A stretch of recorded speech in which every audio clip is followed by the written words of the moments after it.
Hello, everyone, and welcome to January the 13th, 2025, regular Town Council meeting of the Town of Vegreville. I call this meeting to order at 7 o'clock. First, I'll be looking for a motion to adopt the agenda. Councilor Curtis makes the motion. Is there any additions or deletions to the agenda? Seeing none, all those in favor? Carried. Next up, I'll be looking for a motion to adopt the minutes of our last regular council meeting. We're going to go with Councilor Wirawa. Is there any errors or omissions within those minutes? Seeing none, all those in favor? Carried. We have no delegations tonight. We do have lots of correspondence. So I'll kick it off after I get to the enlarge button here. The first letter is from the Vegreville Transportation Services Society. Dear Mayor McPhee and Town Council, on behalf of Vegreville Transportation Services Society, VTSS, I would like to thank you for your decision to once again provide funding to our organization. The generous grant in the amount of $22,000 is greatly appreciated. This funding will help to solidify the financial footing of the VTSS as we navigate into 2025 and support constant service levels in the future. There is no way that this letter can adequately convey how much VTSS appreciates your generosity. Our clients are greatly enriched by this service. Signed, Elaine Kuchar, Program Coordinator. Take a motion to receive and file. Councilor Rudick makes the motion. Any comments? Anything from the board member? Sure. We've got a meeting tomorrow. So there might be some more to share, but I had mentioned previously that there is a new vehicle that is being utilized by VTSS, and as a funder, they're very appreciative of the Town of Vegreville supporting their efforts, providing transportation services, and we will be invited when there is not necessarily a grand opening, a grand reveal of the vehicle. And just to remind folks that in general it is intended for seniors, but in its inception, but it is also available as an affordable and accessible transportation service. Okay, thank you. And, I would just like to say too that there's a lot of volunteers there, and even the one employee that's put in many, many years of service. So if anybody in the community happens to see these people, please thank them and reward a little bit for what they do. Okay, all those in favor? Carried. Next up, Director Saskew, you can read the next letter. Thank you, Worship. This is a letter from St. Martin's Catholic School, Advisory Council and Foundation. Attention Town of Vegreville, Mayor and Council. I'm a member of the School Advisory Council and Foundation at St. Martin's Catholic School, an outstanding and passionate group of parents and guardians that work together to bring additional opportunities and experiences to the students at our school. This year, our focus has been beautifying and enhancing our outdoor playground and field space. Our foundation fundraised to build an outdoor classroom, activity paint on the cement surfaces, an outdoor kitchen, and additional game equipment. These projects have sparked new ways of learning, exploring, and playing outdoors, not just for students of the school, but members of our community and county as well. Kids and families have frequently visited the play areas, kitchen, and classroom this summer and after school hours, which brings our council much joy to see. To continue our quest to enhance our school grounds, we will be applying for the Friends of the Environment grant through TD Canada Trust in early January. The grant will hopefully assist us in the funds needed to create an outdoor green space that will serve many purposes.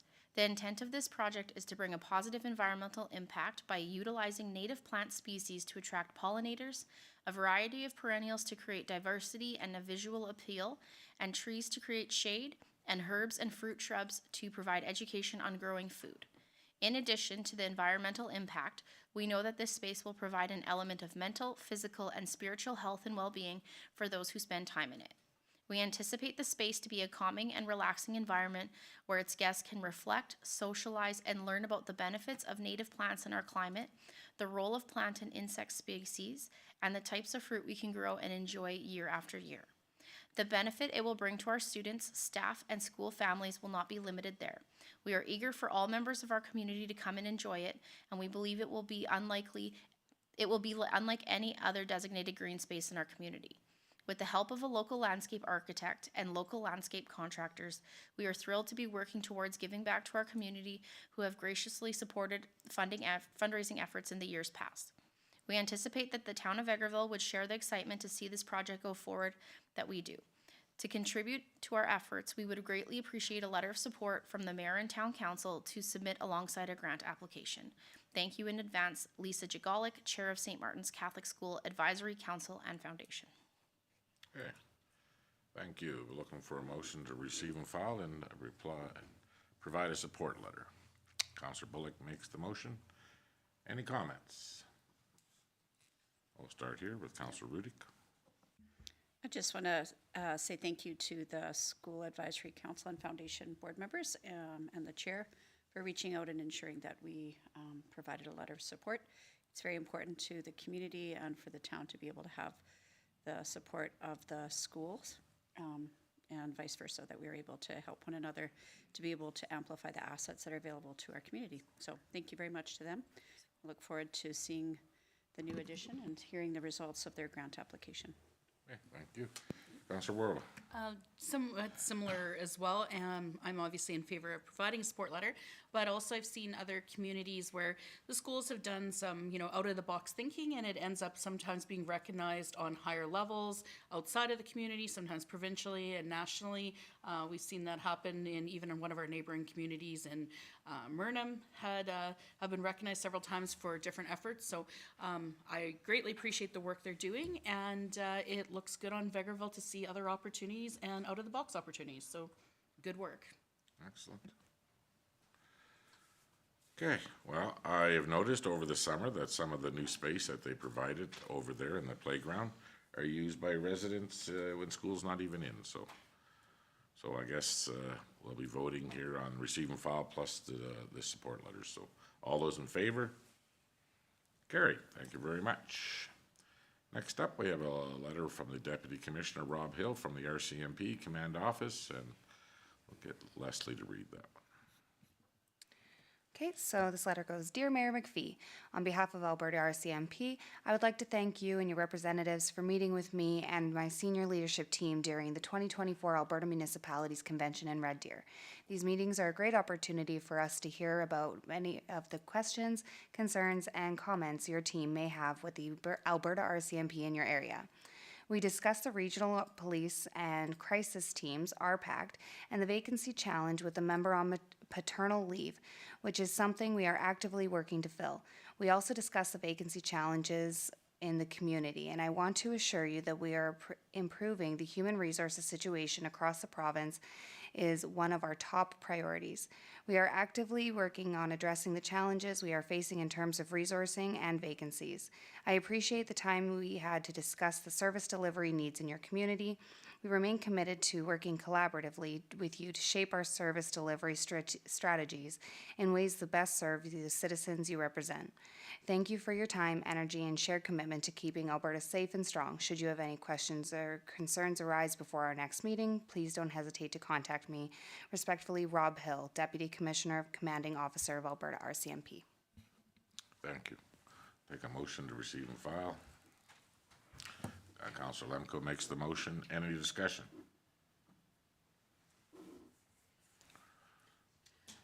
Well, do you have something? No. Oh. I'll start.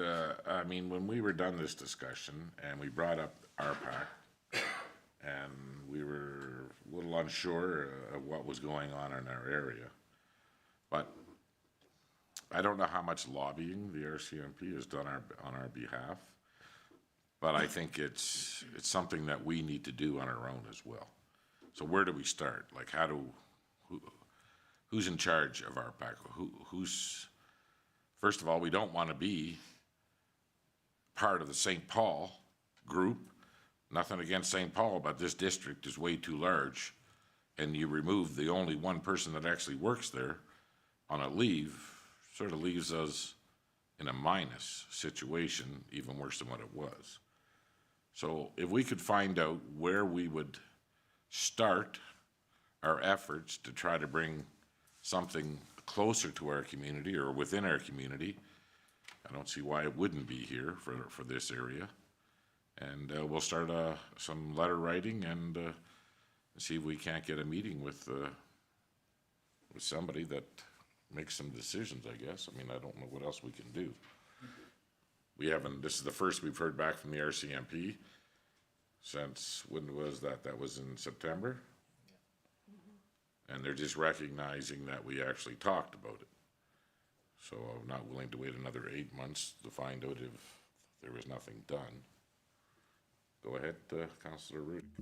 Yeah, when we had this conversation, I think there was a few pieces that stood out to me as concerning the fact that they were unaware that we had any coverage, or they seemed to think that we were being covered, is one area of concern. But I think the second part, and this is what you just alluded to, is the fact that we can't expect other people to speak about our issues on our behalf as passionately as we can.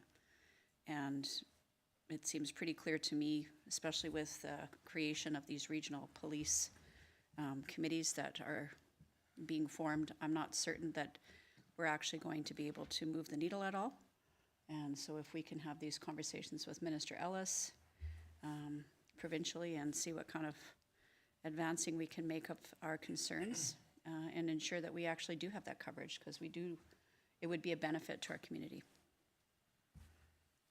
Okay, so we'll go ahead, Councillor Curtis. Thank you. Another thing we did talk to them about too, which I'm sure they're mentioning in the service delivery of your community, was the RCMP right now doesn't have any kind of cutoff for anybody on a long-term leave to refill that position, which we've had issues with before, which causes overtime and burnout for the other officers that are here.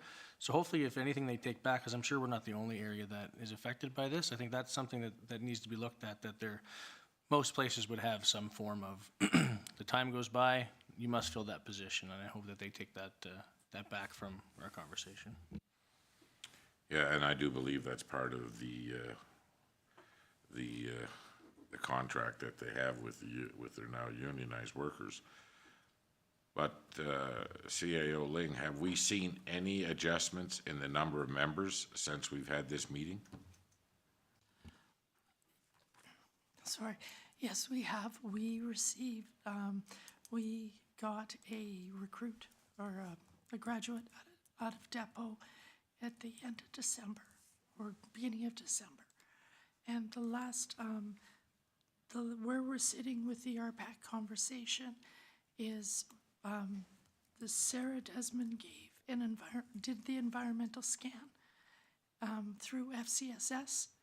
And we have directions from council to meet in Q1 to have Sarah present to council and speak with, and have Staff Sergeant Colin Folk here to discuss what the numbers the findings that they have from that environmental scan, and where we can go from there.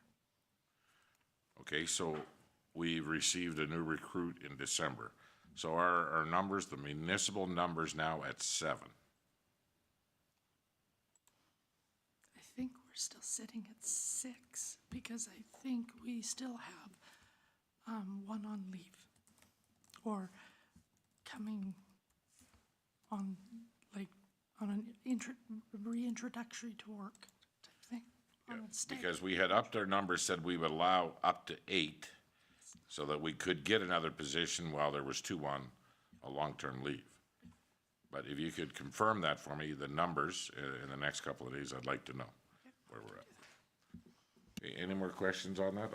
So in Q1, we will be hearing through FCSS what they're doing, and Constable Folk will be in, because I know that we've seen in the last couple of years an 80% increase in mental health issues and calls, and we really need to address this. So, okay, all those in favor? Carry. Next up, we have a letter from Kelly Sawchuk. Dear Mayor and Town Council, I am writing to you on behalf of my mother, Rose Sawchuk, regarding the Town of Vegreville's invoice in the amount of $4,398.50. The invoice is for fire services at my mother's property. On November 17th, 2024, I am asking for you forgiveness, waive the charges on a compassionate basis due to the significant hardship my mother will face. My mother is 89 years old. She has lived in her house for more than 50 years. She does not have insurance, as it has always been cost prohibitive. Even more so in her senior years. Living alone, her only income is the minimum government pension and the OAS benefits. For 2023, that was $26,935 for the year, or $22.44 per month, well below the poverty level. From that small sum of money, she maintains her home, pays her property taxes, utility bills, costs for her personal needs, and has been putting aside small amounts of money to pay for her funeral costs. A nearly $4,400 payment will significantly impact those small savings very late in her life. This will not only be a huge financial impact, it'll also be emotionally devastating. I am asking that you waive the charges on compassionate grounds. And Kelly, you've put a lot of other stuff in this letter that I'm not about to read right now because it sort of doesn't have a lot to do with our decision one way or the other about how you think the fire started or anything like that. So we're not getting into that. In conclusion, I asked, based on the hardship compassion, all charges be waived. The invoice is dated for November 30th, 2024, and postmarked December 18th, 2024. My mother received the invoice on December 20th, 24, and the payment is due December 30th, 2024. I assume the delivery delay is due to the postal strike. In any event, with the late receipt and Christmas holidays closure of the town of Vegreville, there has been relatively no opportunity to address this matter before payment is due. As payment has been made, I am asking that the amount be returned to my mother at the earliest possible opportunity. Please let me know if any further information or clarification is required. I do have some pictures of the garage post-fire. If you would like copies of those, I would be happy to appear in person, but scheduling will be difficult as I reside in Calgary. My contact information is below. If you require any official authority, in the event you require any official authority or decision, please note that I am holding the enduring power of attorney from my mother. Thank you for your time and consideration, Kelly Sawchuk. Okay, I'll be looking for a motion to receive and file. Councillor Lemko makes the motion. Any discussion? Go ahead, Councillor Bullock. I'll take this painful one. So anyways, like I had mentioned during the legislative meeting, there's no win in whatever decision is made here tonight. We are compassionate, but also the taxpayer is not responsible to cover someone's financial position. Fortunately, we all take insurance out in that, no matter what our financial position is. That's the only comment I can make. Okay, thank you. Anything else? Councillor Lemko. Yes, thanks, Your Worship. Can I address this to Manager Newton? The invoice for $4,398.50. Is there a possible breakdown on what the charges were, how long the fire was, how many units, and the cost? I don't have the invoice in front of me, Councillor Lemko, but I can state from memory that we did have 3 units on scene, which would be a standard response here in town. We had a number of firefighters that responded in those units and provided the service to them and ensured that fire didn't spread and that fire was put out. Okay, as I understand, each unit is billed at $650 per unit per hour. 750. It's $750 now? That's correct. Okay. Explaining why the bill escalated to that amount and how many hours were we there? Again, unfortunately, Councillor, I don't have that breakdown in front of me. I would have to look that up for you. Yeah, with 3 units at $700, it's like 2 hours by the looks at the 4,300. So, okay, and I didn't see the fire nor any of the attack and all that. So, thank you. Thank you. Okay, well, I will talk about what I feel here.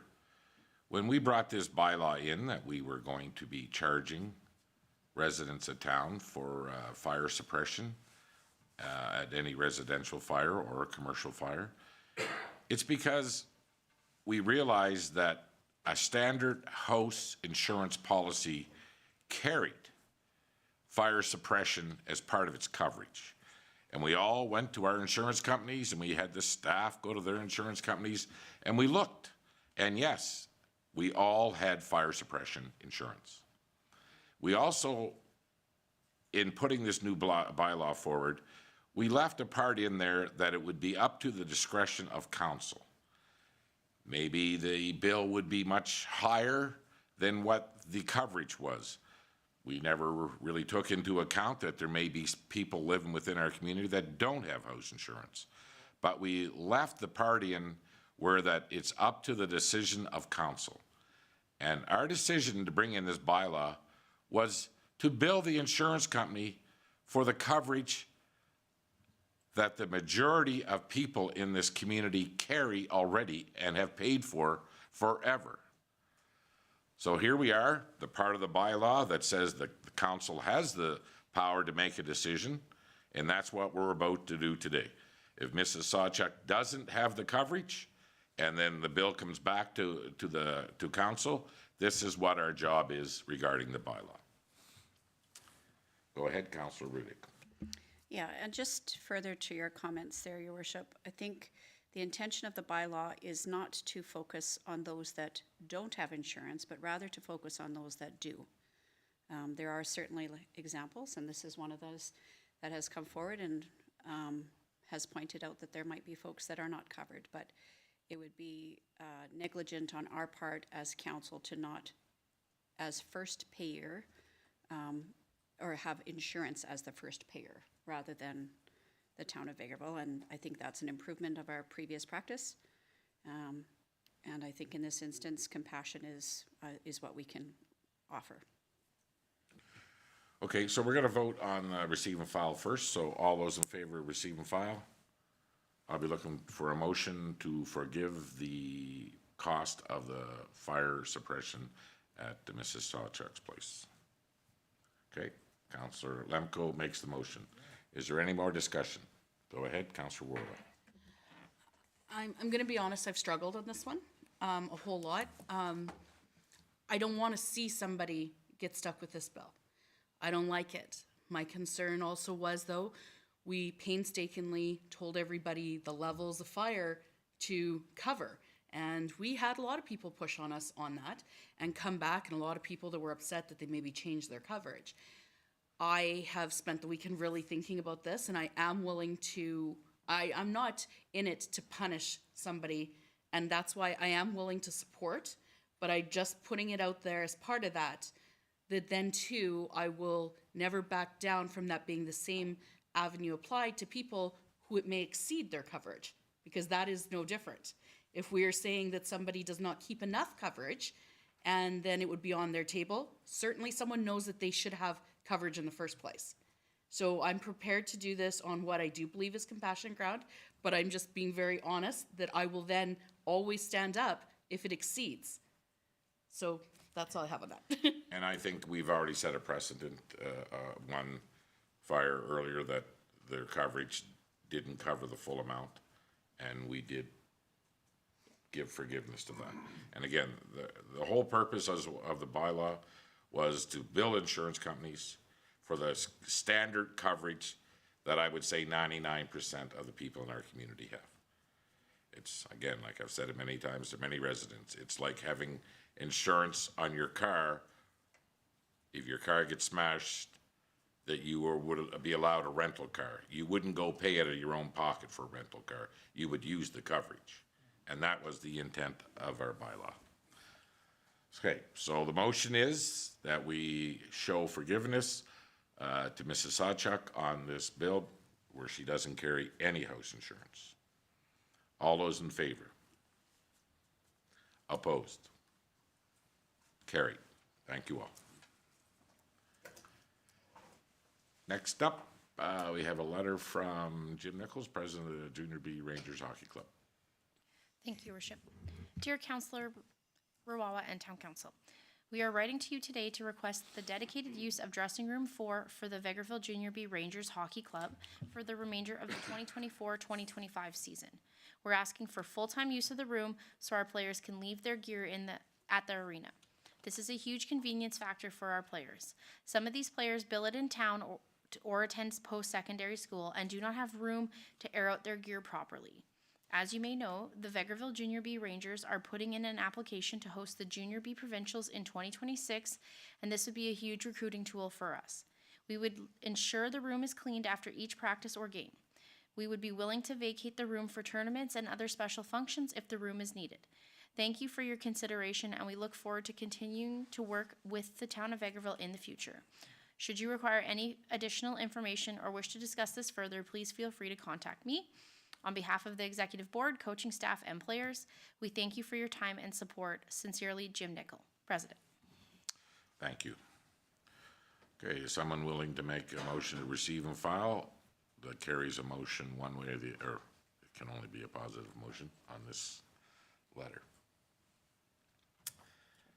Okay, Councilor Rudick makes the motion to receive and file and to grant permission for them to have their own dressing room. Okay, any comments? Okay, sure. Well, you can start. We'll go around the table a couple times if you want. I pushed hard on this the other day, and I just want to be clear that my reasoning for it was I really want all our decisions on our sporting of all sorts, for hockey or whatever it is, to be made on accurate information, to be made on looking at ways to best utilize our facilities, and to be fair to all of our groups. I normally would always want to defer to our managers and whatnot in place because they're the operational person dealing with it. In the case of me pushing back on this, it is not against any decisions made by our manager. It is just in the fact that, relatively speaking, has not been there for as long and may not have known some of the background and the history of it.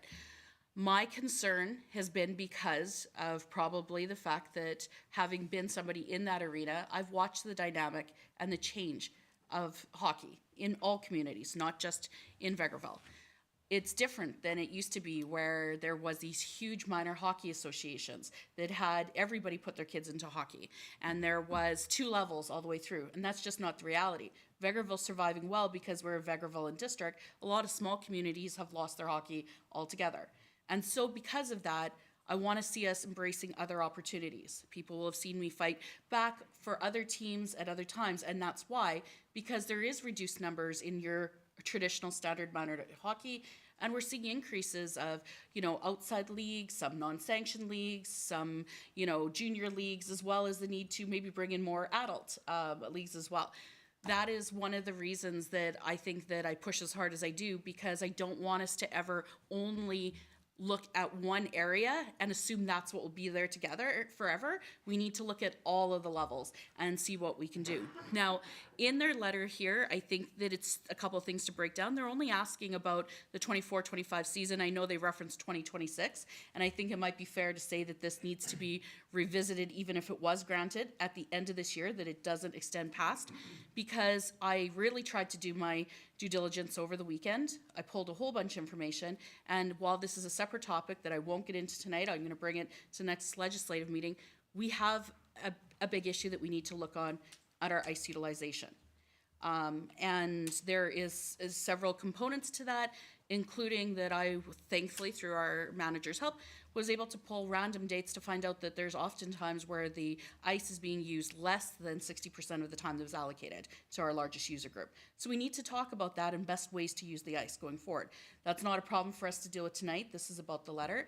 I'm only basing my push on those items that I want to see us do everything we can for all of our groups, and the fact that in my experience that I saw in the past, I knew 100% that during my last years when I was involved with minor hockey, we had 13 teams. That was that time that we had indicated that there was a dressing room that was given. Past that year, we knew that the Vipers team had a dressing room, and it was able to work. It could be functional. And at the time, I went back and pulled records after our meeting. When I referenced them having a room when we had 13 teams, The other thing to note was during that time, the group that they now call Initiation, we had 3 initiations. At that time, Initiation actually had games from Christmas on, which isn't the case now. It's done more in a jamboree format. I pulled which teams we had. We had 2 teams in what used to be called a novice level. Novice used to be full ice and full league. They were under NAI and 1660.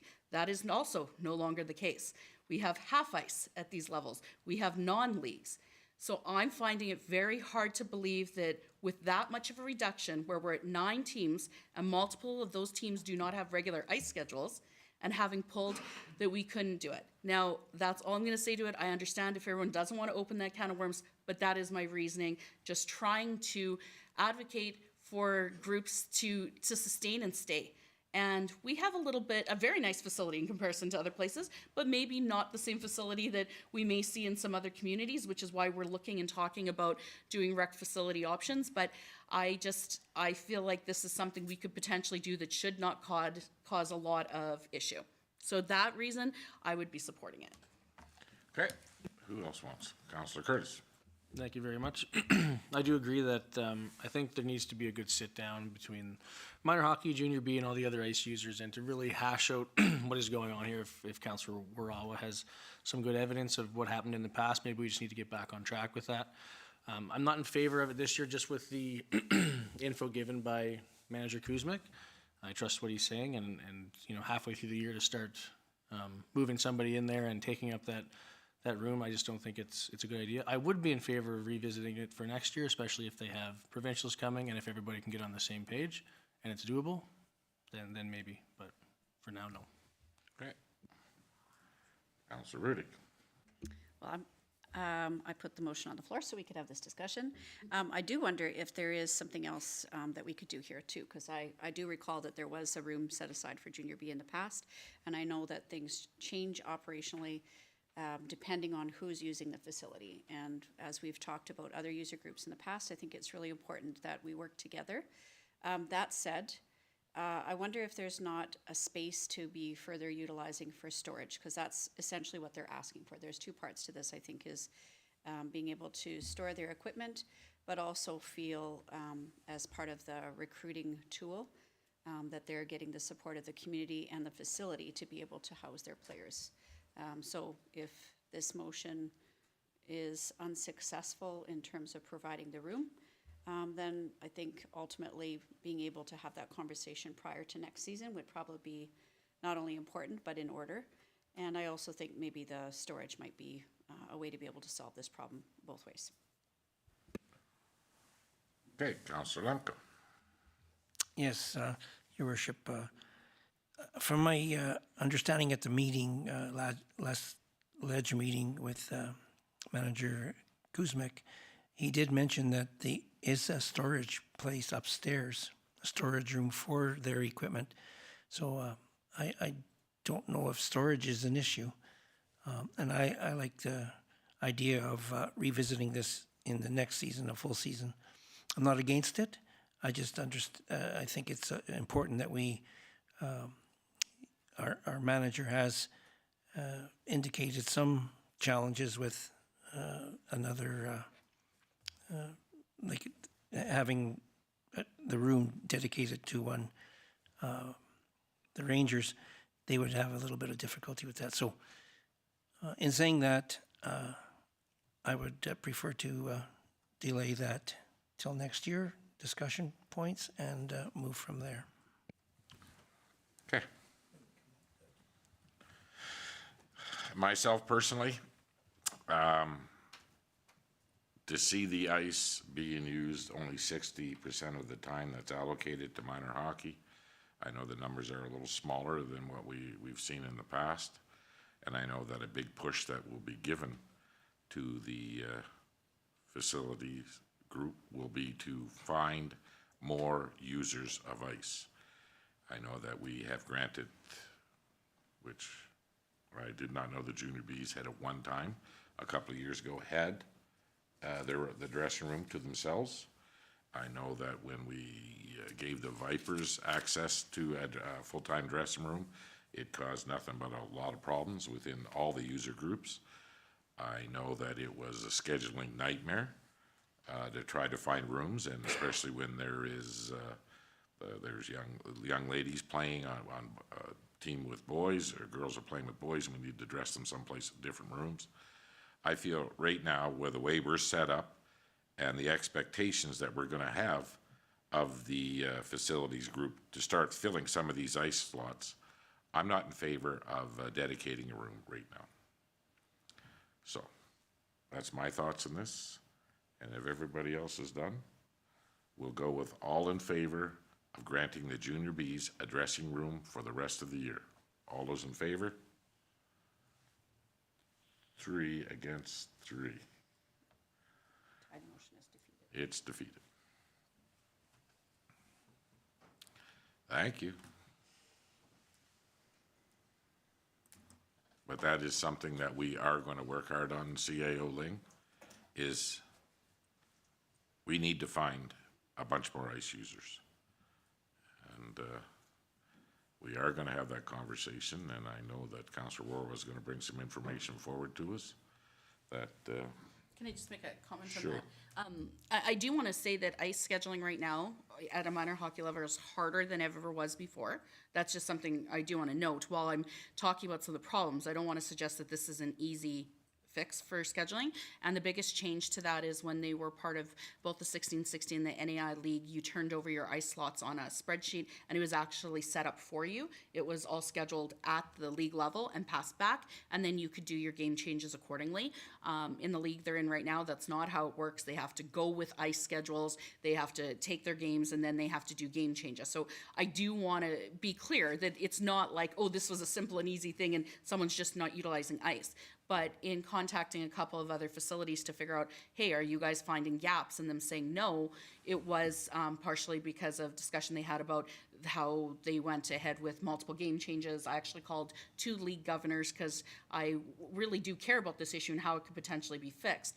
2 league governors that were not from our area, because that's how I felt would be the most impartial, and they said that game change forms are requested all the time, and that's exactly what people were doing, was not being given one ice time, and if it didn't work, oh well, you put it somewhere else. I mean, right now I'm very concerned when I found out that there's 3 or 4 games. In fact, the next couple games, even at our U18 level, are all being played out of 2 Hills. So that's concerning. So these are things that I think there's ways to fix. So, you know, potentially that's part of a good sit-down conversation. And again, we don't get into involvement with how an organization schedules, but if what we are finding is that really we have a lot of empty ice, it may change the way we look at renting our ice out, or who we rent it to, or whether we start to bring in outside opportunities, where right now our focus had always been on trying to maintain the good chunk of it for youth minor sports, particularly, you know, minor hockey being the biggest user. So hopefully if I can pass some of that information on, and it's something that maybe end of season they can look at over the time. But I know that with facilities costing what they are, and with us really trying to move forward with potentially building a new facility, we have to know that we have users for it. Or in a new multiplex, maybe an ice surface isn't going to be what we're looking at. Maybe that's not the primary and may not be the main focus in a rink. You know, these are all going to be really important things to go forward if we're going to justify any dollars we spend on a new facility, that it's actually, you know, helping enough people. So that's all. well, if we don't have the Vegreville minor hockey using the ice time that's available here, then why would we give them a big discount if they're willing to go out of town? Is it just because of the times? Yeah, like it's hard. I'm not going to suggest it's not. It is hard because now you've got to schedule at all these different levels, and what it requires then is a whole bunch of game changes and coordination. It's really difficult. I'm not saying that they're going, hey, we just don't want to be here, so we're going elsewhere. But from what my conversation was with a few other areas, what they've said is they found they had to grab ice and then turn around and go back once everybody had their schedule, saw what was open and left, and had to go back in. Dan was wonderful. I'd like to, you know, just say to CEO Ling, he was provided me any of the information that I had asked for, because I wanted to kind of get a bird's eye view of it. And what I noticed was large chunks in the middle of the day that weren't being utilized, and several times that I actually thought were utilized because they said U15 or U18, which to me indicated hockey, right? But actually the U15 and U18 was just shinny that had been created because there was empty ice. So when I pulled those out and was able to confirm that it could be for any player in that age group, they had, just because there was open ice, tried to make some dedicated ages for different shinny, but people would still have been coming in and were expected to go and pay in the aquatic facility just like they would have for regular shinny. Well, then that wasn't minor hockey booking. So it looked even better on the board because it said U15 or U18, but in fact, all it was shinny that had been set up because of open time. Same thing within the past, and this can be very difficult to deal with, so I totally sympathize with them, but in the past, sometimes with tournaments, we used to utilize Mundare ice and Vegreville ice, and sometimes there would be a few games in Mundare in the times that didn't work in Vegreville, and then had to come back to Vegreville for other times. Well, I reviewed because there was, like I said, more tournament days spent away than home. When I pulled those up, I found that there was 4 and 5 hour blocks in Veg that were open, so maybe some games could come back. So just a bit of a thing moving forward. I think that conversation has to be, because we also have workers on. Well, we don't want to have empty times for it. So just a bigger conversation that I hope we can have as a sit down, not as a criticism, but as a how can we do this better. And what else are other communities doing to maybe fill those slots that are harder? But it was concerning to me to note the number of open empty blocks that were in the schedule. Well, we are definitely going to have a conversation if the ice is not being utilized and we got Vegreville teams that are playing tournaments out of town and there's ice setting here. We need ice users, and I was really hoping that Vegreville minor hockey was filling those spots. Okay, thank you for the input. Okay, next up, Manager Newton.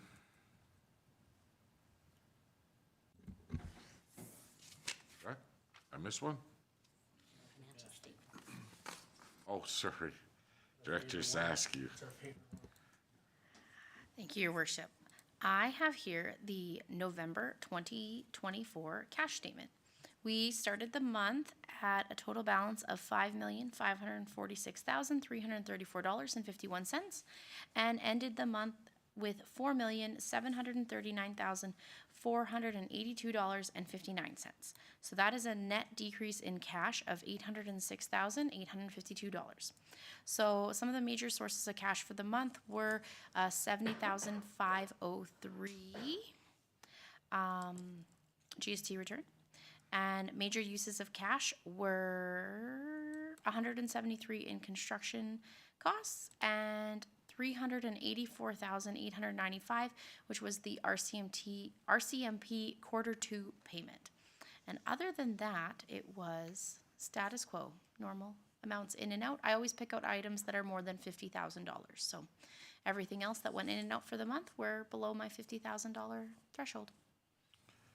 So have we made the final payment on the Forest Main project? I can maybe direct that to Director Lefebvre. We have not, progress payment 7 just came through today for mostly the work that was done right within the lift station. As you know, that was the last part of the project. And there will be some carryover into the spring as there's some landscaping and things to be done outside. So there will still be some more smaller, very small portion of the project to be done in the spring. And then holdbacks payable, which have been accrued in 2024 as they've been accrued. Is that project within scope? Like, is it, or not, there's not a bunch of extras, we haven't used up a bunch of money that was? The project is within the amount council approved for the budget for that project. Okay, is there any more questions on the financial statement? Then I'll take a motion to receive and file this cash statement. Councilor Curtis, thank you very much. Next, we'll move on to Manager Newton. Thank you, Your Worship. The town of Vegreville's occupational health, safety, and environment management system demonstrates a commitment to protect and promote the health, safety, psychological, and social well-being of all of our employees, visitors, contractors, our community, and our environment. The occupational health and safety commitment statement adopted by Town Council is the municipality's affirmation to follow the health and safety policies and procedures set out by the Alberta Occupational Health and Safety Act. As per the Occupational Health and Safety Act audit guidelines, the commitment statement must be approved and or reaffirmed annually by Town Council. Financial implications: due to the day-to-day operation, safety costs to conduct town business under the Town of Vegreville's Occupational Health and Safety Environment Management System, Communication strategy for today's request. The staff will be informed by each department manager and/or supervisor, and the reaffirmed and signed statement will be prominently located at each town facility. Our recommendation today is to approve the statement as presented. Okay, thank you very much. Need a motion for the recommendation. Councillor Rudick makes the motion. Any comments? Oh, we went through the policy, and it's pretty much the same as what we've always had. Okay, well, all those in favor? Carried. Thank you. Next up, Director Saskew again. Thank you, Worship. So I have here the Minburn Lodge expansion. So this is a request for council decision. The background is the Homestead Lodge expansion project is preparing to make their submission to the Affordable Housing Partnership Program, so the AHPP. As a stakeholder meeting on December 10th, 2024, it was consensus that submission scenario B would be chosen. This results in total municipal contribution of $3.2 million for the project amongst all of the stakeholders.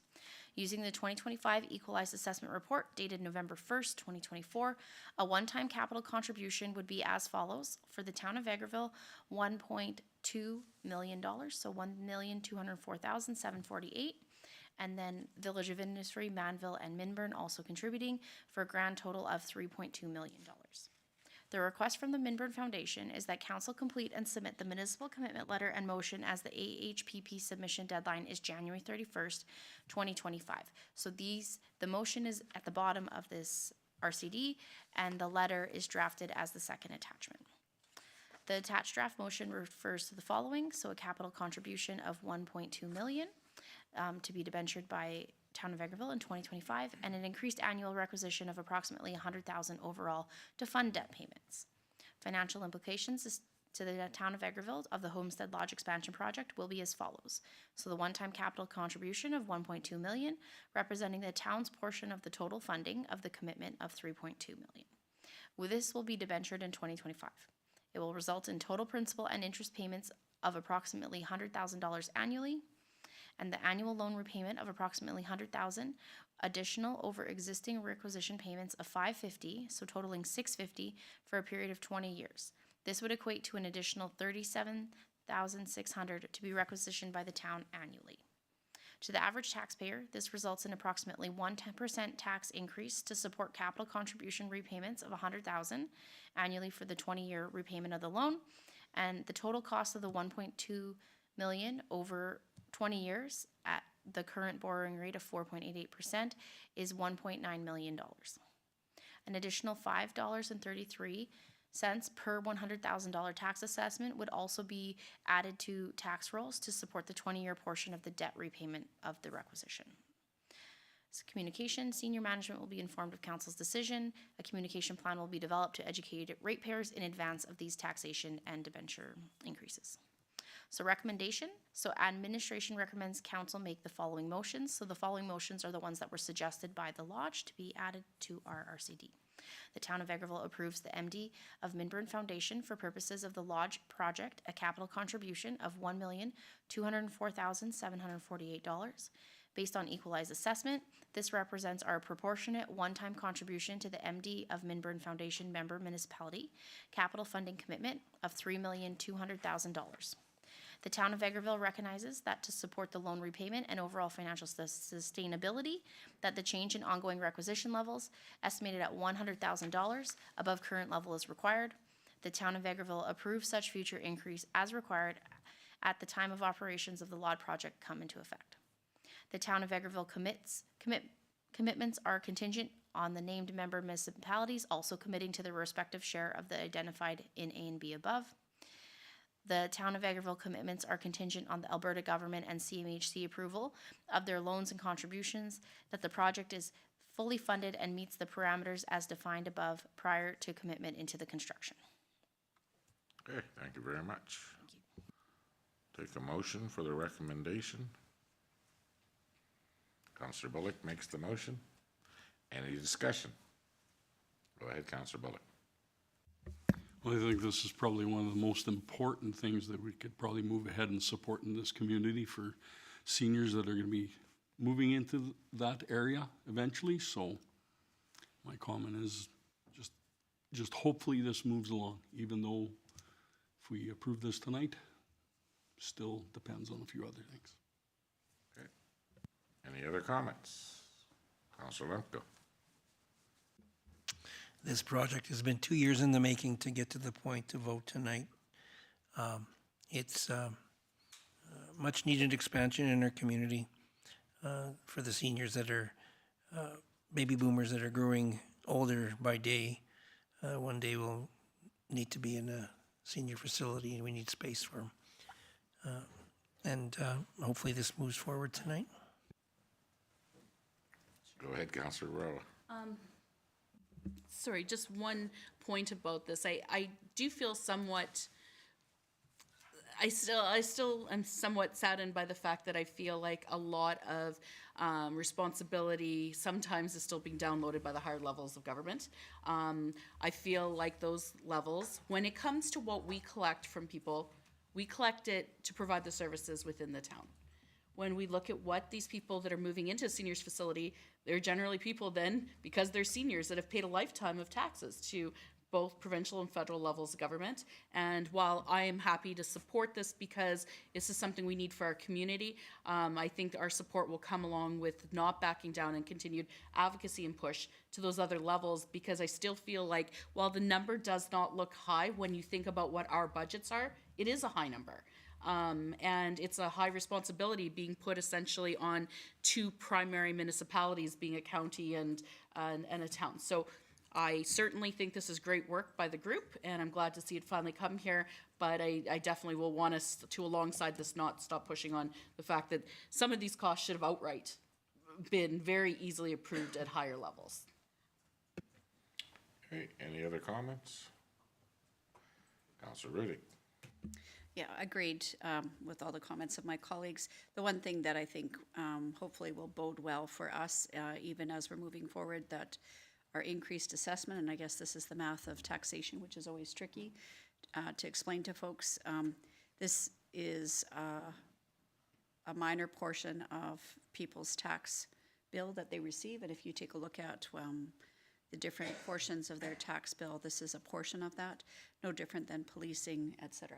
So unfortunately, the provincial government in particular has set up a good program that they've changed approaches to, the Lodge program, which has meant that municipalities are ultimately responsible for something that the province has designed and partially carries. And I agree that we definitely need to continue our advocacy, but very hopeful that we'll be able to be successful in our application. Maybe I'm not quite as positive as Councillor Lemko, but there are 2 intakes that will be forthcoming, and the application has many, many steps to it. In fact, the deliverables to be able to include with the application are close to 20 different pieces of attestation and declarations that need to be in there. So we appreciate that the town of Vegreville and the other municipalities are able to provide their letters so that we can put this in and put it in early before the end of the month deadline. Okay, well, I'm definitely not in favor of the recommendation, that's for sure. I don't believe we should borrow $1 million and pay back $1.9 million. That doesn't make any sense to me. None. It doesn't cover what our needs are in the community right now with this level of care. I would like to amend and say that we borrow $500,000 for 10 years and get this interest down, because we could probably take 500 out of reserves. To borrow $1 million and pay back $1.9 million does not make a lot of sense to me. And again, I know through the information that Councillor Lemko and Councillor Rudick have shared with us about what we can qualify for, and maybe someday we'll be able to change the facility a bit to meet what the needs of our community are. I do appreciate that. But if we can amend it and take 500,000 out of our reserves, and if it's council doesn't agree to that, then I will be voting against it because I do not want to pay $1.9 million back on $1 million loan. So I offer amendment. Sorry. Go ahead. Maybe I just need administration just to be clear on this. This isn't actually, I mean, it's making an explanation of the financial implications, but the actual dollars and cents will come to bear in the future. An explanation of what the implications are to the average taxpayer, which with respect, I think does not actually equate to a 1% increase to most folks, given that there will be a change in terms of assessment. So all that to say, I'm not certain that we need to change the motion because we have 4 different options here. So no motion has been made yet in terms of where the source of the money is coming from. There was an explanation from administration what this loan could look like over a period of time in terms of repayment. And I do agree. I mean, if we've got the capacity to be able to upfront some costs and alleviate some of the loan pressures, that will be helpful to us. But I'm not certain that we've committed ourselves. It says the following motions are for. So perhaps there's a way for us to be able to mediate some of the concerns that you've raised.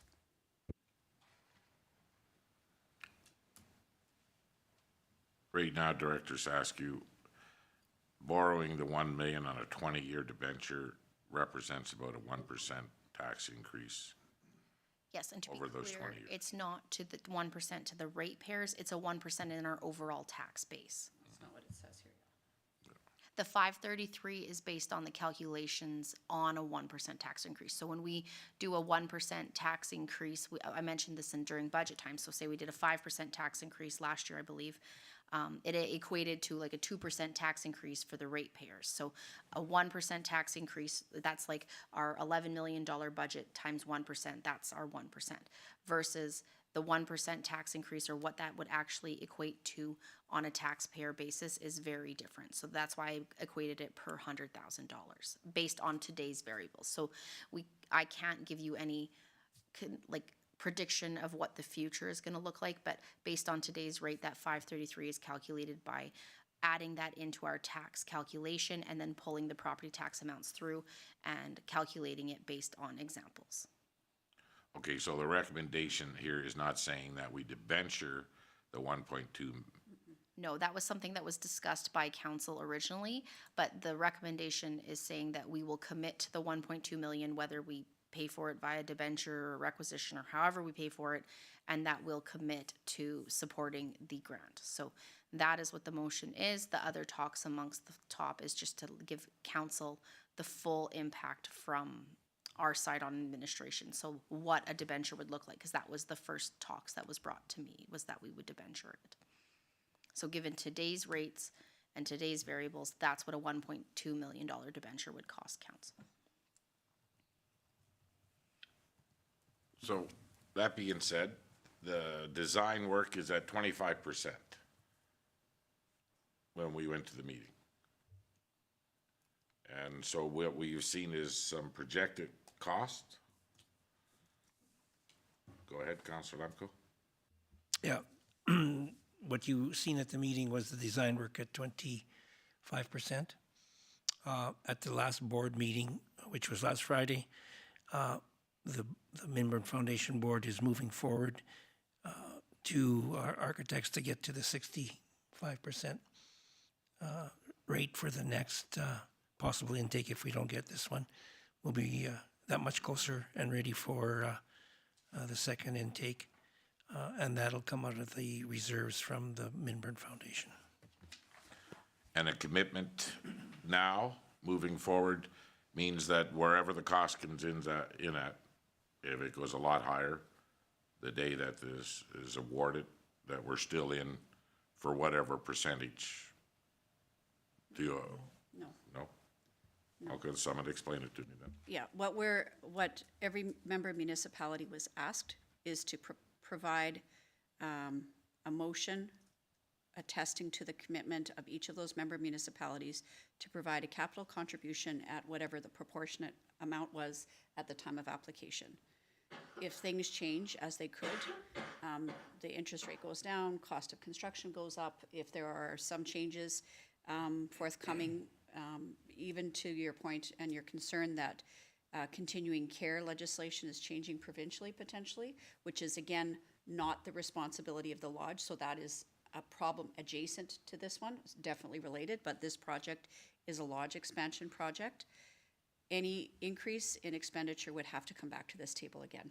So at this point, what we're agreeing to is supporting the application at this level of funding commitment, period. How we decide to pay for it, what other considerations could be looked at in terms of seniors' care and the different levels is again a separate conversation. So this commitment of this council at this time is to provide this level capital contribution of 1.2 million and change. Okay, so if this goes ahead and the government of Alberta decides that they will fund the 5% of the cost or whatever they'll be in for, which used to be 100%, which is kind of quite a rollback. Then if it's over, then we get to have this conversation again at what we're willing to support at what levels. Yep. Okay. Okay, if we're all done with our opinions, all those in favor of writing this letter of commitment?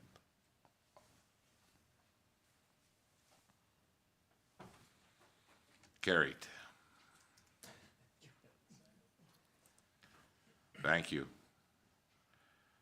Okay, CIO Ling, are you gonna be able to take this one, or are we gonna pass it off to somebody else? No hollering. I can try. Sorry. Okay, so this request for council decision is to appoint a deputy returning officer. So the next general municipal elections are to be held on October 20th, 2025.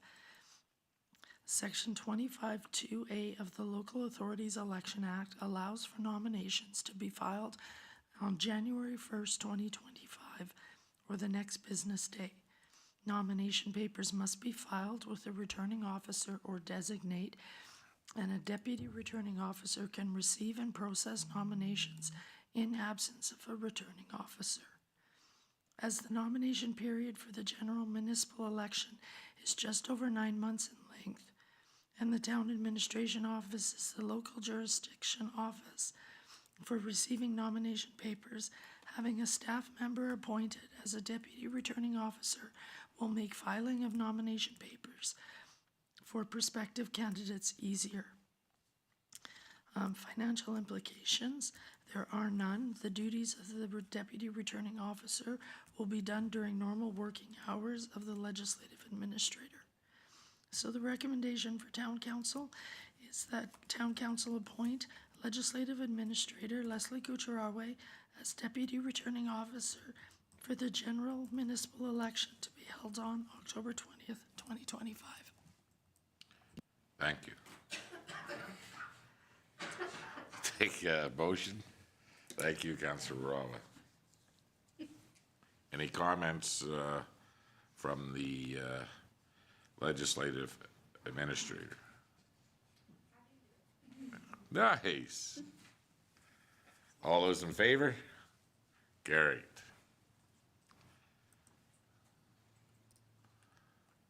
Okay, so you know what? We're gonna probably ask Director Saskia to do this one because that was painful.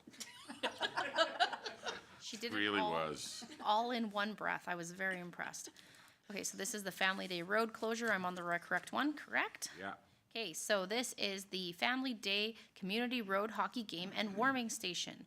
So the proposal is to approve the street closure for the hockey game and warming station on Family Day, Monday, February 17th, 2025, proposed by Julie Gottsleg, FCSS Manager. The Family Day has been a highly successful event. In previous years, we have encouraged more youth to participate by holding a community street hockey game. This activity demonstrates to young people that Vegreville values youth by organizing a game between young people, adults, and the Junior B Rangers hockey team. This facilitates role modeling and mentoring by encouraging participation, good sportsmanship, and building relationships. Having the game on the road increases the authenticity for players and highlights the activity of people driving by. The Family Day Committee will coordinate with the Public Works to manage the street closure, including arranging of the delivery of barricades to a secure location before the statutory holiday. The committee will also ensure that staff and volunteers are appropriately trained in the road closure protocols. Following the event, a committee member will return the barricades to a safe location with pickup by Public Works scheduled for the next business day. Additionally, the committee will notify residents and businesses in the affected area by distributing informational flyers 1 week before the event. The recommendation is that Town Council approves the road closures of 49th Avenue between 47A Street and 45th Avenue on February 17th, 2025 from 10:30 a.m. to 3 p.m. And please see the attached picture for reference. So that's the second attachment. Okay, thank you. I take a motion for the road closure. Councillor Curtis makes the motion. Any comments? Go ahead, Councillor Wawa. I think this has gone over really well in the past. I guess maybe one comment or suggestion I would just throw back is if we could tell them to maybe consider looking if there is something else at the arena at that time. And the only reason I say this is if there isn't, and we do think there's a chance of being able to not move it in, because if the weather's nice, people like it outside. But I've seen this event sometimes not work out so well because the weather just hasn't cooperated. It's been like minus 35.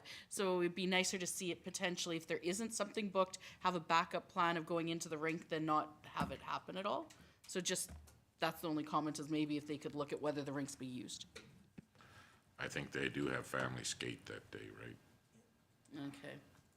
But we could play it in the hallway. They've had some hard, cold years. Yeah.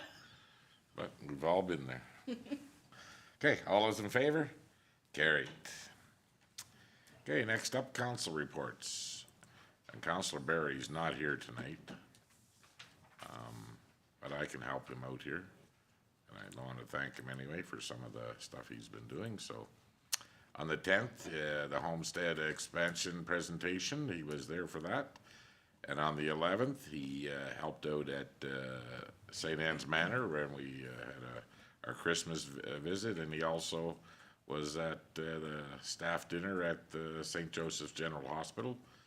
Actually, I think they did they were serving lunches during the whole week to the staff, weren't they? Not sure if it was every day. Yeah, okay. He was at the Agricultural Society's AGM on the 11th. On the 12th, he was, along with most of us, at the Heritage House, Lions Golden Villa, and Parkview Manor for some Christmas greetings there. On the 13th, he attended the Arctic Response Open House. On the 18th, we were back at the Homestead Lodge where we had another Christmas visit. And on the 19th, we were at St. Michael's Manor. And on the 20th, he did the food pickup at No Frills and at Walmart. And on the 23rd, he came over to the check presentation at the Nest. And then it's Christmas, and the last week and a half, I think Councillor Barry's been having some surgery on his eyes. So we're looking forward to, I think he'll be back at our next meeting. Okay, well, thank you very much, Councillor Barry, for all you do. Next up, we're going to go to Councillor Bullock. Thank you. December 10th, the Homestead Lodge expansion meeting update.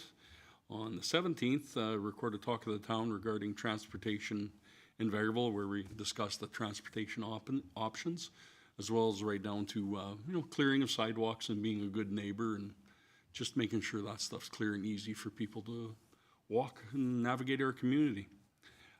After that, moved on over to the Vegreville Compton High School Christmas lunch, where council and everybody served up all the students there, which was quite a little fun event actually, and it's amazing how many potatoes you can go through. So, after that, we had on the 17th the Amplifon Clinic presentation with Councillor Rudick and Lemko and Barry. And we're over there to. If anyone doesn't know what they are, that used to be the former Hearing Sounds. So they're in our town continuing that service. On December 21st, I stopped by and enjoyed the Bumper to Bumper Customer Appreciation Day. It was really good to see how many employees they have out in our community and how much they support, and it brings you to realize, you see how many people from the surrounding area in the county and beyond support that business, which in turn supports all the employees that that business does employ in this town. So we're lucky to have a business like them in this town. January 7th, legislative committee meeting, and tonight's council meeting. Thanks. Thank you. Councilor Worla, where you been? Well, not as many places as these guys, but on December 12th, I also went along with her into the Heritage House and the Lions Golden Villa and Parkview Manor. And always enjoy that whenever that opportunity arises. On the 13th, Councillor Rudick and I did the food bank pickup, and it was quite a lot. We were loaded, about as much stuff as we could get in the vehicle. The truck definitely was filled all the way. It is a little more challenging, I would say, unloading now, and even including even just, for being able to wheel the carts in and out. It's a little bit more difficult where it's at, but it's always a good thing. The 17th, I had a chamber meeting.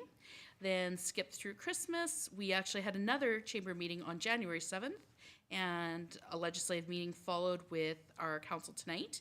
From the chamber, the biggest highlights that we had, there's been a lot of work as it's kind of been more chamber meetings because we have had one side focusing on the 50th anniversary of the Pesinka, so that's kind of a break-off group that also includes other community groups. And I will say with that, there has been a lot of interest from the groups and a lot of respectful conversation as to what do we want to see. Is it a night where it's an evening and more of partying type of event, or is it a good event to just want to land on family? And that's sort of where it's been going, is that they'll look to be the one day, taking into consideration how many other festivals and stuff is going on, to not try and step over those or burn out our volunteers. We know it gets a little bit difficult. So they're looking at trying to do a really good day in the park.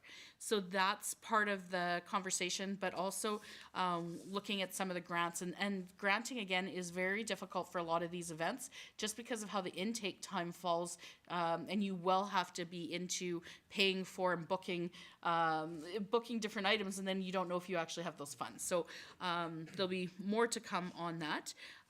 They've also, on the other side, been doing a lot of discussion on our Pesinka in general.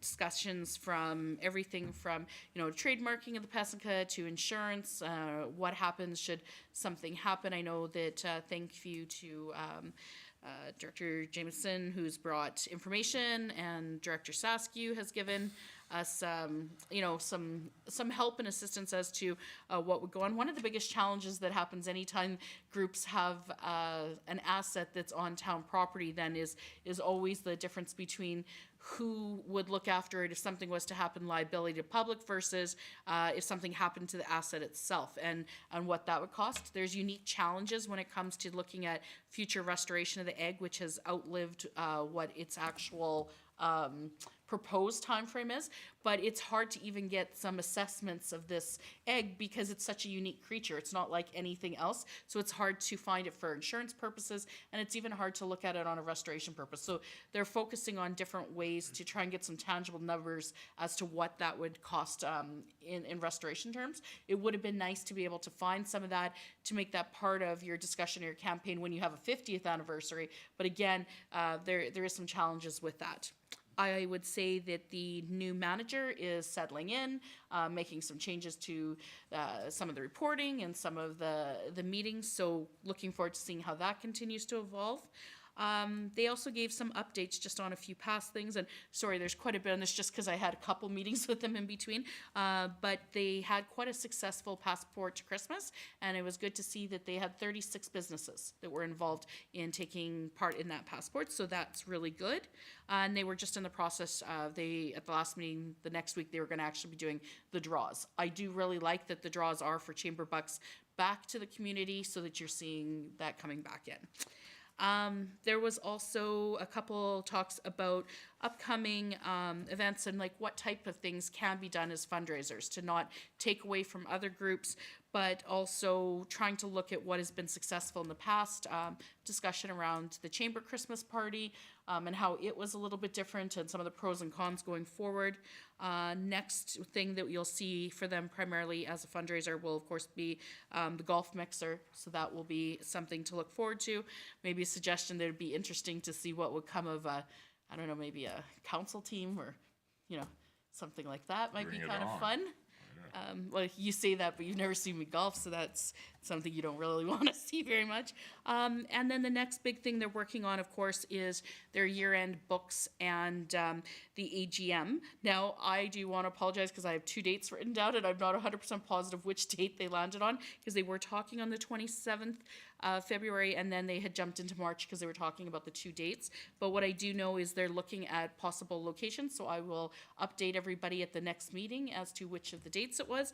But I know that they're going to be reaching out, I believe, to the town and Minburn County as well, potentially, to discuss being guest speakers.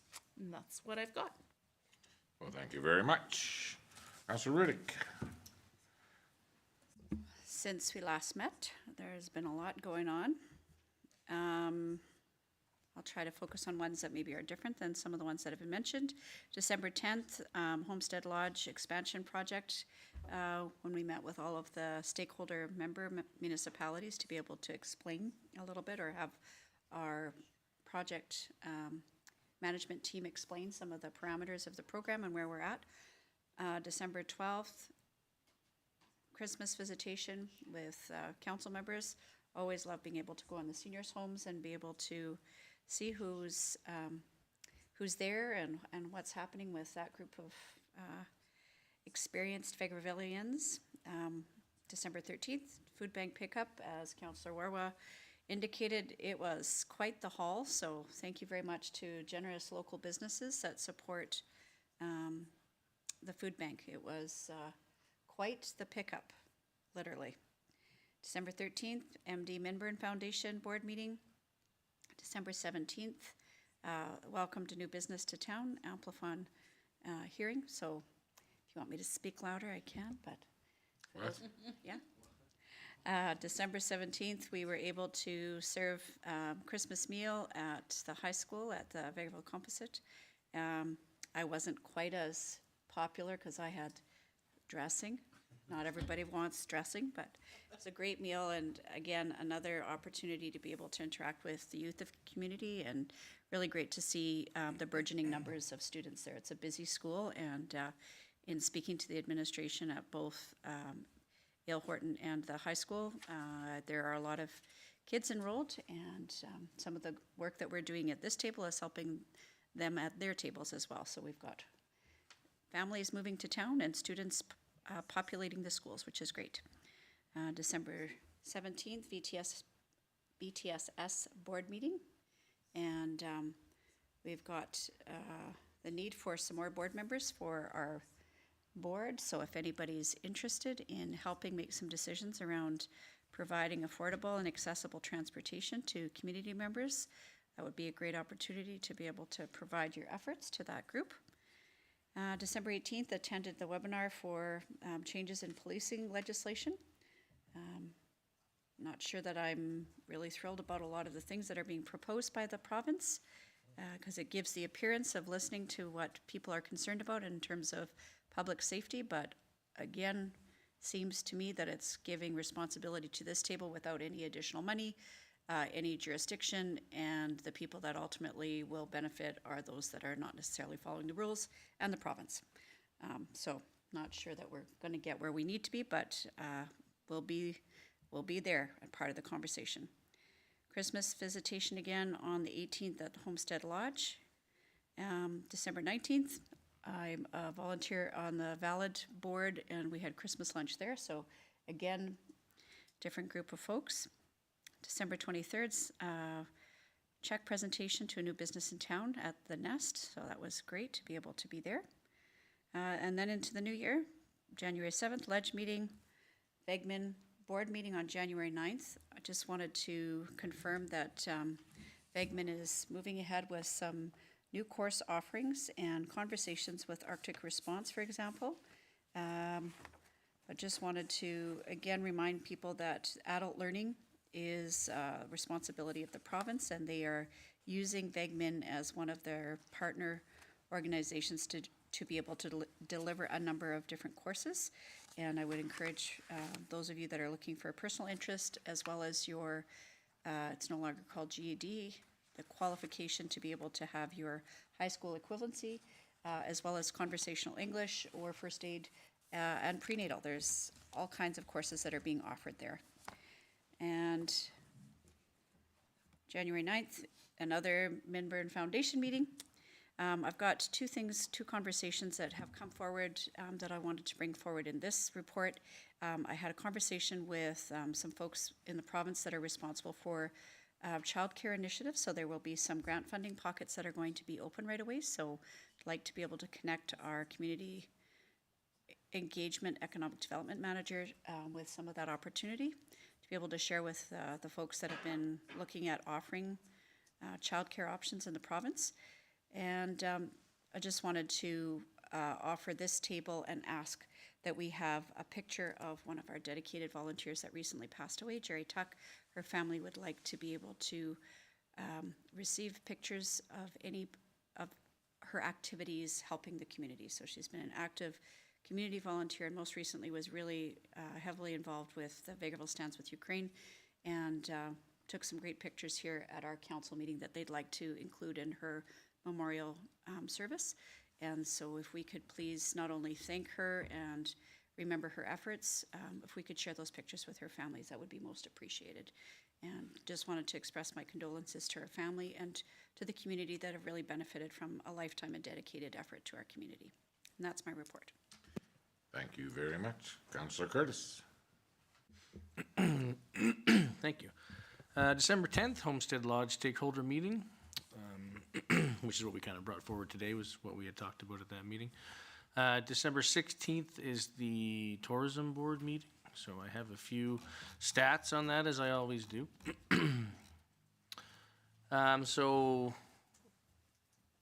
Jameson had brought up that once our budget had passed, we still had Canada Day funding, so there should be a Canada Day event this year, as well as there was a new initiative, which was we're trying to get a Guinness World Record for egg on a spoon race, which makes sense there. So that'll be hopefully get a lot of people there. I can't remember what the original record is. It's 3,000 and something, I think, people, something like that. You might know it off by heart. That's what we'll be aiming for. That's what we're aiming for. So But just we don't under need that many to break the record. We're just so it's under that a bit. But that's what we're aiming for, which I think it'll be great. All ages can come do it. It's not technically a race. As long as you have the egg on the spoon and you're there when the horn goes and you move a couple steps, that counts in their book. So there won't be wild people running around with eggs all over the place necessarily, but that'll be all right. So this is an interesting one, and I didn't even know this, but the library has a seed bank. So they have different seeds, different plants, different vegetables. And Two Hills had one, and they're not doing it anymore, and they offered their seed bank to Vegreville. So I believe that their people will be in touch with the library to get that there. So there'll be more seeds to choose from, so people can take them, plant them in their gardens, bring them back, etc. So that's pretty neat. I thought that was cool. You signed them out, or? I think you take them. You don't have to bring them back unless you don't use them. But if you use them, they're yours. Carrot seeds. I've never seen a seed in a carrot. So just some updates from the very Vegreville Christmas. So the parade had 24 floats, was approximately 20 minutes long. So the free swim that we had, 72 people attended, 56 or so families for photos with Santa, 137 cookies decorated, 50 letters written to Santa. And then Rona was doing coffee and hot chocolate downtown, and they raised approximately $400 for the food bank. So that was really good. And as well, we had our content creation crew out filming. So the parade, the swim, the skate, all the other activities, and I believe you'll see some videos and commercials of that coming out with all the different events that we've been able to tape over the year. It's really good. It looks pretty cool. It makes Vegreville look like a place you'd want to come hang out for at an event or for the day. Out of the county, Midburn and Mundare. So this obviously is a month or so ago, but they had their budget talks. They're starting, both of them starting at the end of December. into the new year. Ag Society, so I don't have the names in here, but there's 3 new directors on their boards. They had their AGM, but they do have a new president, and that is Chris Clammer. So we have a new president for our Ag Society. So congrats to him. And then one more thing, I don't have the date yet. They're not 100% sure, but the Vegreville Visual Arts Group is planning a paint night at Vito's in February, a week before Valentine's. So if you do the dates sometime in that week or a week before Valentine's. So that is my update for that. Next up, December 17th, holiday lunch at the Composite High School. So I was serving up food too. My job was mostly to stop them from taking more than one cookie because they're crafty. They'll distract and you're looking over here and they'll be trying to take the extra cookies. But I'm not sure if it was good or bad, but our serving line was done. There was 2 serving lines. Ours was done first. I'm not sure if we were doing a bad job and they just wanted us to quit, or if we were doing such an efficient job they didn't need us anymore. But then on December 23rd, I was at the check presentation at the Nest, and Danielle Dury, who is a former resident of town, is back and starting up her cafe and boutique there, so congrats to her. Then the 7th legislative meeting, January 8th, the Family Day Planning meeting. So we had some of the different stakeholders that put on activities for Family Day. We were going over the posters and the promotional stuff to make sure that we get it out in all different media outlets so that people know what time things are and what's going on for the day. It looks really good. It's not finalized yet, so I think we'll have probably some more stuff. We have a final meeting coming up, I think, next week or so. So we'll have that all set out. And then tonight's council meeting. That's it for me. Okay, thank you very much. Councillor Lemko. Thanks, Your Worship. December 10th, the Homestead Lodge expansion project presentation at Pomeroy. The 11th, the best thing in December is the council is our visit to the senior facilities in this community. We bring them oranges and chocolates, and that's just to open up the conversation. It's nice to see that they have lots to say and lots to talk about, and it's great to spend some time with them. We should do it more often than Christmas time. December 11th, I attended the Cultural Association Building Committee meeting. My role with the Cultural Association is I sit on the building committee as part of my stay there. On December 12th, another senior visited to Heritage House, Lions Goldenville, and Parkview Manor. It was, again, like I said, it's a good time visiting with those folks. The 13th, Arctic Response Open House. 13th as well, MD of Minburn Foundation meeting. 16th, I attended the Tourism Advisory Board meeting. Councillor Curtis gave an update on that meeting. 17th, the serving lunch at the high school, and I was fortunate enough to be spooning out gravy. December 18th, the Homestead Lodge senior visit. 19th, the Regional Recreation Feasibility Study meeting, and I'll leave that to His Worship to elaborate on that. 19th, St. Michael's Manor. 20th, Councillor Barry and I did the food bank pickup at No Frills and Walmart. January 7th, the Ledge meeting.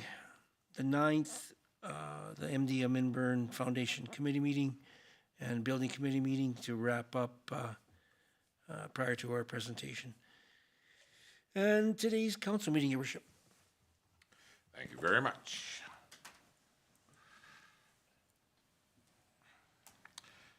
Okay, well, I guess we almost all attended the same ones for sure. So on the 10th, the stakeholders meeting with the for the Homestead Lodge for the Minburn Foundation, and I was at all the visits to the seniors facilities in town. And again, I want to thank all those that could make it and helping out every time that we went. And it was, again, like you say, Councillor Lemko, it's always a good time and really enjoyed doing it.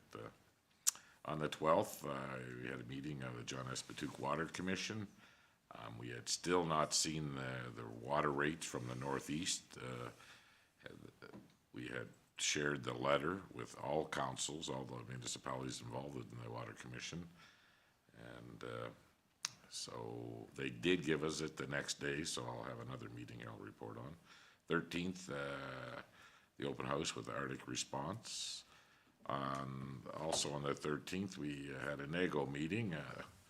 And Minister Dreeshen updated us on the progress on Highway 28. And they've had lots of meetings with Bonneville regarding how the intersections would look with the twinning from Bonneville to Coal Lake is really not on the schedule right now. We were pushing hard for that, but passing lanes and widening of the roads and stuff on 28 going up to Bonneville is what they're focusing on right now. So hopefully, this was one of the big push that we started with NAGO, and now we're still a little bit stalled on our health committee there right now, but hope to get it rolling again now that the new year's in. On the 16th, I had a meeting with our MLA. On the 17th, I attended the lunch at the comp, and again, I got turkey, so I had 2 options, white or dark, and I seemed to be pretty good at that. And it was, again, it's like Councilor Riddick says, getting to have interactions with the youth and stuff, and just letting them know who we are. Then on December the 18th, I had a Teams meeting with AJN just to confirm the purchase date on the land at Prosperity Park, and everything went forward after that. On the 19th, we had our recreation facilities, the study. The steering committee was together, and Leslie was helping us through the terms of reference and how that would all look, and we actually had some conceptual drawings on the facilities. So far right now, what the recommendation would be a field house aquatic center with the rest to come at a later date. But we are making some progress. We've seen some municipalities, local municipalities, neighboring municipalities jump in and out, but hopefully the decisions will be made soon. I mean, again, this facility is probably 4 to 5 years away, where we're looking at time the funds are raised. But again, everybody has a little bit of an opinion, and believe me, the amount of money that these things cost is scary. I don't understand. But I guess they're not going to get any cheaper. On the 23rd, I was a courier for the town of Vegreville. I ran something into our lawyers real quick and back. Also, I got back in time to go to the Nest for the check presentation for the new signage over there, and it's a very nice facility, and I've heard a lot of good things around town about the quality of the food and the options there, and I've been continuing to hear them too. A lot of people even some people in Two Hills I talked to the other day said they were at the dentist and they stopped in for soup, some of the best soup they've had in a long time, and so it's really, the word's getting out on the Nest, so I'm very happy to see that, and it's nice to see young people, entrepreneurs, being successful in town. On the 7th, we had our ledge meeting, and on the 9th, we had an emergency meeting with the John S. Patuke Water Commission, and we set the water rates. Can you confirm that, CIO Ling, that you have received the new water rates? Yes, we've received them. So what we were looking at was municipality rate at 202 a cube, and that was with some subsidies set in there on a balancing fund that we're trying to create to offset some of the costs that we're seeing from the Northeast before we get in front of a judge. But anyway, the rate has been finalized and sent out. A few of the municipalities have asked for the manager to come and make a presentation to their councils on what the problems are that we're seeing right now and how the rates are formed. So at this time, if council needs any updates or they would like to hear from the manager of the John S. Patuke, I mean, hopefully I'm doing a good job in telling you where we're at. I mean, we have hit a brick wall with them. They did back off the numbers that they were throwing out there. They would like to have some more mediation. We would like to get in front of the Utilities Commission as quickly as possible. The mediation hasn't worked in the past, and they, again, we have a water supply agreement, and they keep breaking it every time we turn around. So there was a motion made that we are no longer considering any more mediation, any more conversation. We would just like to get in front of the Utilities Commission and push this issue forward. But if there's a request of council that would like to have an update or to hear from the manager, John Espatouk, I know that he's making himself available to other municipalities. So if anybody's in favor of that, just let me know and we can set it up. And tonight's town council meeting. So again, I want to thank everybody for all the work that around Christmas, and hopefully everybody had a good holiday and staff, and it's time for us to get the heck back to work here. And we got a lot of stuff going on right now. One thing I do want to talk about before we move on is Family Day. Is everybody able to attend this year? You can't? No, I can't. Okay. Is anybody against me taking the hauling and ordering of stuff, or does anybody else want to jump in and do it, or? No, you're doing great, Joe. That's what I thought. You know, it'd just be nice if somebody wanted to take it on, but again, I do know where to go, so. And the other thing is, do we have numbers on the Alberta Munis for the spring caucus? Leslie, do you have numbers on that? No, we were hoping to discuss that tonight. Well, maybe we should do it right now. Who will be attending? So I think Councillor Barry, in his email today, had said that he would be attending. Okay, perfect. Go ahead, CIO Ling. Regarding the spring caucus, does everyone that is attending wish to attend the President's Summit the day before, so on the 5th?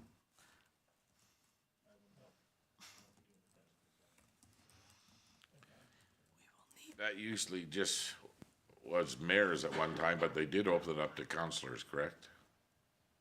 Yes, it's mayors, councillors, and CAOs, if they wish to attend. Well, I will be attending. Okay. If we can have a head count, and then we can also decide on hotel rooms. Okay, well, Can I send in tomorrow? Then I just want to double check my. Yeah, and you can email it in. Okay. To Leslie? Okay.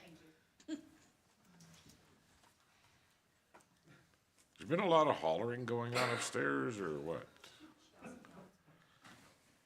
Okay, so if anybody wants to attend the President's Summit, please let Leslie know.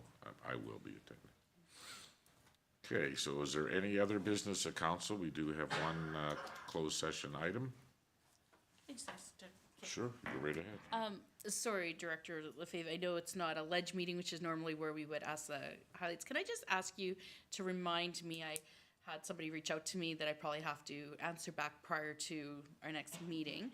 When we start our snow removal, and I know we start early so that it's done prior to, a lot of the movement on the streets, what is our approximate start time? Or do we have a set time that they come in? We will, if we're doing the highway or main streets, then we start early in the morning. The heavy equipment will be out between 12 and 2, and the skid steers will be pushing away from the curbs. Trucks start at 4, and then we'll do the whole downtown. Primarily, the other snow removals are, the graders are out early to get things set up, so when we normally start work, the trucks and the blowers are going out and not waiting for anybody. They're set up. Okay. Thank you. That'll answer it. So, between 12 and 2 for the highways and Main Street, and then Yeah. The graders start probably an hour earlier than the regular crew at 8 on residential. Okay. was great, thank you. Okay, well, if there's no other business of council, take a motion to go into closed session. Councilor Curtis makes the motion. All those in favor? Carried, and that's at 8:39, Leslie.